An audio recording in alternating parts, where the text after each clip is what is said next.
walk this earth, we walk this earth for a reason. We're not just here to take up space. And once you find your purpose, and some people do, some people never do, life is really, really easy. So what happened was, once I discovered this gift for art, keep in mind, these are the tools I did when I was in 3rd grade, 4th grade, 5th grade. And I had to see for creativity in it. But in Chicago, it just wouldn't happen. I see going grow on concrete. So when God saw fit for me to come to Atlanta, I got to see what was inside of me. And I started doing my art and my hobby. Then I started exhibiting. And so this is taking on the life of its own. So I didn't make the choice, it made the choice for me. I lost my corporate America job in September of 2020. So I've almost been doing art full time for 5 years. Now, keep in mind, I've always been exhibiting and been shows, but I always had a job to supplement my income. So I'm 100% art right now. And the cool thing is, I never have to think about what I'm going to do when I wake up in the morning. And every day for me is like Saturday. I could not have planned this, so I'm as surprised as you are. And the fact that it's come full circle, but I'll tell you this quickly. When I knew that I was really interested in art, I wanted to make a career out of it. I wanted the same things most artists want. I want to sell work for a whole bunch of money. I want celebrities to have my art. I want art museums. And I've done all of those things. I was just showing Mr. Duval.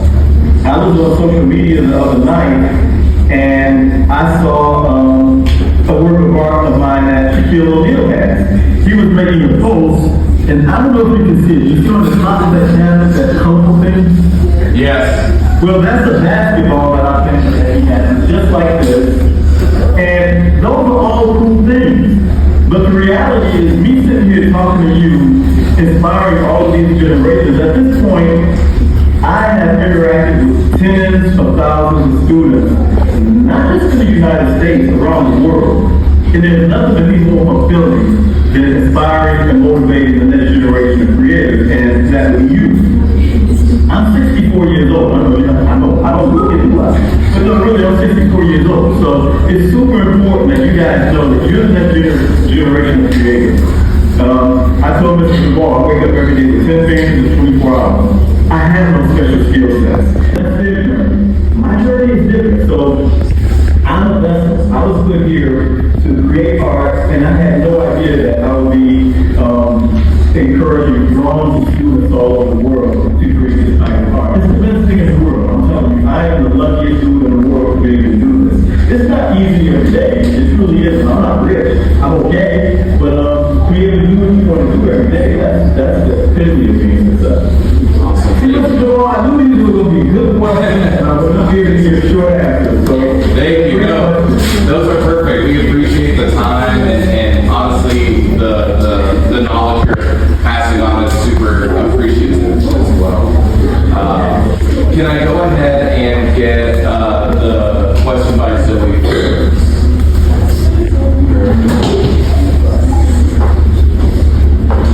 Everyone speak up. good morning. I like to hear. What's your name? Ooh, I can't hear you at all. Mr. Duval, help me out. It's all right. They're shy. It's the first class of the day for them. So this is Zoe Forbes. She's got her own question that she's going to ask. Okay, and what's your question? Was there any specific reason as to why you chose to do art was that focused on the native space?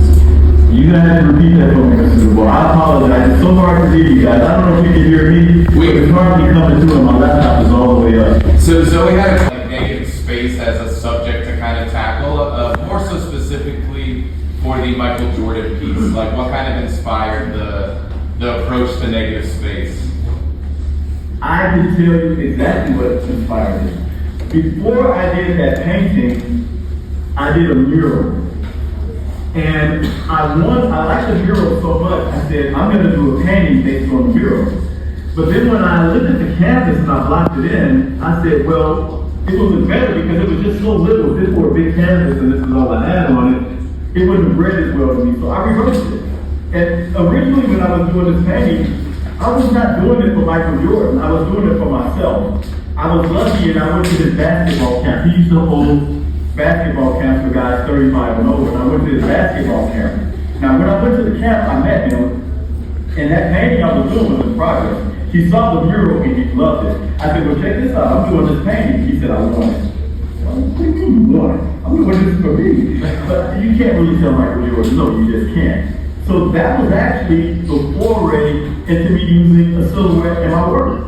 And then I did one of myself, before I had dreadlocks, with me holding a paintbrush. There's an old piece that I've done, and I haven't really revisited it, but I see a lot of schools utilize that painting as a source, and I love it whenever I see it. That's why when I saw yours, I was like, very cool. So, you know, every painting has a story, and that's the cool thing about art. It's like sometimes you think it's just a painting, but I got paintings that if they can talk, they can tell you how they came to be.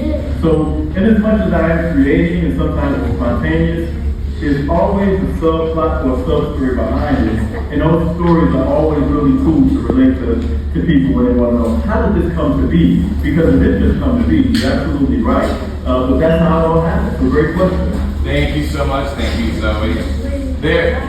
We're still getting everybody used to being able to speak in front of large audiences, and this is pretty much all of my students today. They go past what the camera can see. Oh, wow. So there's about 80 plus kids in here today. So they're a little nervous when they're speaking. Don't be nervous. I'm the one that should be nervous. Well, I have a degree in speaking, and you just talking. You just having a conversation. I'm just a regular dude, and all we're doing is talking about art. So don't be shy. You know, come on up. You can ask me anything. And then we'll do one more question before we unfortunately have to go and start the rest of our Friday. But can I have Amira down here, please? You said Amira? Yes, Amira. She's one of our sixth grade rising artists. Hello, Amira. I like the shirt. And what's the question? What advice can you give anyone who's wanting to pursue art as a career? Okay, Mr. Duval. I got you. What advice can you give anybody who's wanting to pursue a career in art? Oh, wow, that's a great question. Okay.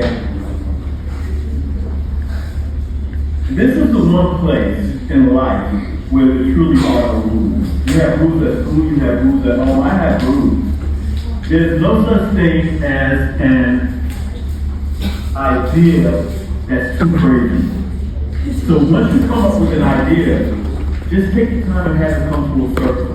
You have to start somewhere, and Amira, I promise you, every one of you has a specific art seed inside of you, and it's not going to look like anybody else's. So the main thing is to, you don't need to copy anybody else's work. You can be influenced by somebody's work, but you've got your own art seed inside of you.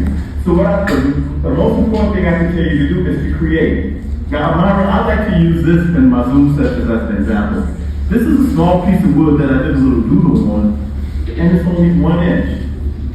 So you can do one work of art a week or a year. It can be something tiny. It doesn't have to be anything big. At the end of the year, you have 52 works of art. I've done everything from landscape. I do all kinds of crazy stuff with art. These are cars. I do with the villages. I think you've seen some of these. Yeah. This is theoretical paintings. I showed you a basketball. I painted a football. I painted a baseball bat. You can paint anything. There are no rules in art. So if you have an idea and you want to create something, create it. And there's never an excuse not to create, because even if you just have a pen or a pencil and some paper, that's all you ever really need. So when people make excuses about creating, for example, Amira, can you tell me what this is? A piece of wood? It is a piece of wood. But remember, I'm an artist. So this is a beautiful canvas. There's never an excuse not to create. You can paint on anything, okay? And that's it. So practice, find your voice, and try a lot of different styles.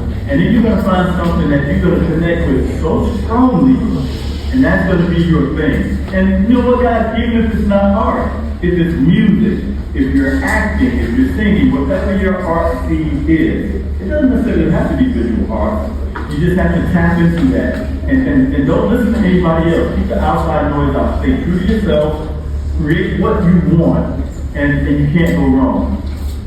Great question. Thank you so much, Amira.